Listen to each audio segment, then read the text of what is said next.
pracovala všetky práce. Musela upratovať, umývať aj variť. A Janička, striga, baba Jaga len krmila. Skúšala mu na prstíkoch, ako priberá. No, povedala: Janko, ukáž prstíček, ukáž. Vždycky mu ho ohmatkala a povedala: no ešte chvíľu a pôjdeš do pece, na pekáč.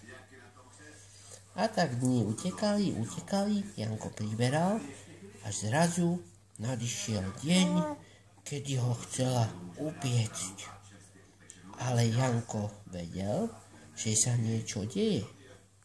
Tak spravil takú vec, že sa s Marienkou dohodol, Tam 16 ľudí napísalo, že mu to proste uverilo. že sa dohodli, že keď baba Jaga otvorí komórku, tak si niečo na ňu vymyslia. Aj sa tak stalo.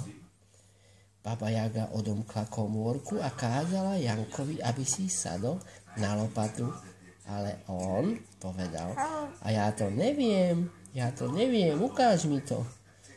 No a stará baba si sadla na lopatu, oni ju s Marienkou chytili a šup s ňou do pece.